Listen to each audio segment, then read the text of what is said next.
Ms. Kalus, Republicans in Rhode Island have been highly critical of Democratic candidate Seth Magaziner for running in the 2nd Congressional District, even though he lived outside that district until recently.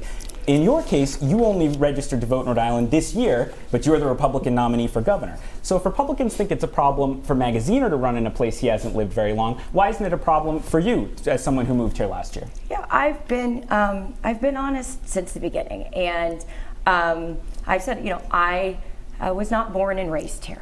You don't always get to be that lucky. But this is where I've chosen to live. This is where my family is. This is where my business is.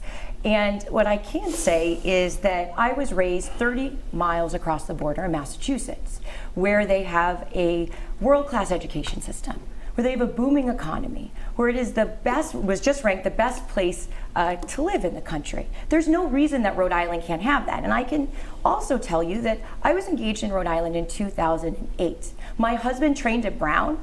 He worked at Hasbro, Rhode Island Hospital. We started our nonprofit comedy class, which helps children in Peru with cleft lips and palates in 2004. And like a lot of Rhode Islanders, we had to leave because we could not afford to be here. And in that time period, after I left, I took a 2-person medical practice and turned it into a multi-million-dollar business. I also received degrees from London School of Economics and Columbia University in economic policy and security policy. I really want to do this job, and I'm qualified. I like the work. And then when the country needed me the most, I stopped everything and tried to help in the COVID response because as a healthcare provider, I could. We always wanted to come back to Rhode Island. I came back to Rhode Island in service. I love this state, and we need change. And this state can be the greatest state in the nation. We just need different leadership.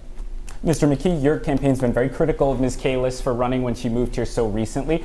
You hear her answer Well, there. first of all, to come back to a place, you actually have to be from that place, and she never lived here. But let's talk about what do we know about Ashley Kalus? Not much. Let me give you a little rundown on the next 30 seconds. She flew in here about a year ago, maybe from Illinois where she has a house, or from Florida where she votes. She came in here for a contract that put hundreds of thousands of dollars in her pocket. The contract was not renewed. And then all of a sudden she registers to vote and she declares that she's going to run for governor. Sounds like retaliation to me.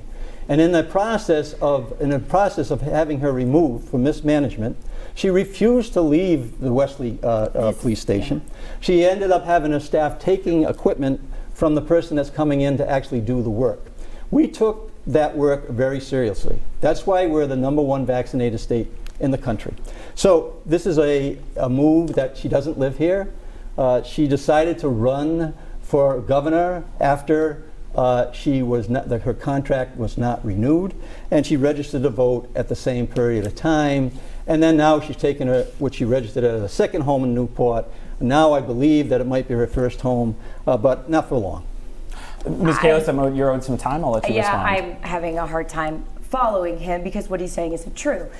If you were paying attention, you actually renewed my vaccine contract 3 times. And in December, begged us, which I was happy to do, to continue the contract once again.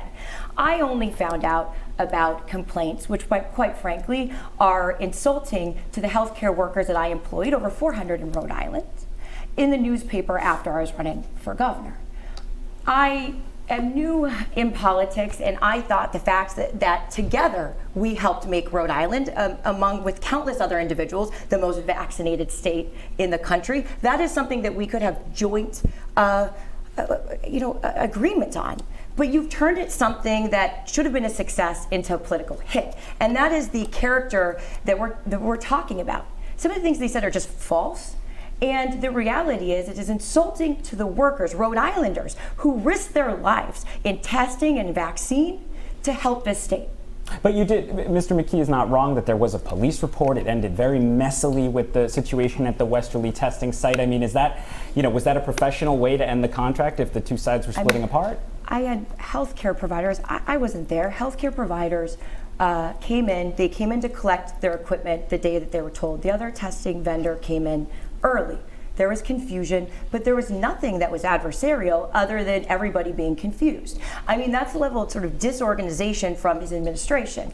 And the reality is that I follow the rules and law. I can't speak to certain things because we're in mediation, but what happened is simply not true. And But the timeline I put it, she flew in for a major multi-million-dollar contract. She lost the contract. She registered the vote, and she declared for governor.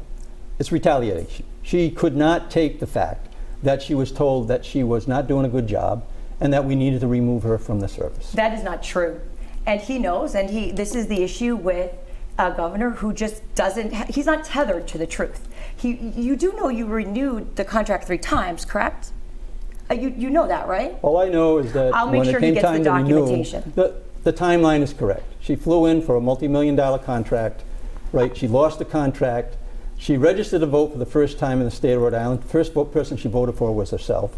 And then she declared that she was running for governor. It is. I will provide you with the documentation because once again, you're showing a level of incompetence and untetheredness to the facts. That is not true. And I will say that it is insulting to the healthcare providers in this state that risked their lives, gave up time with their family in order to help with 2 surges. We provided over 30,000 vaccines and 400,000 tests. Thank you, Ms. Kalus.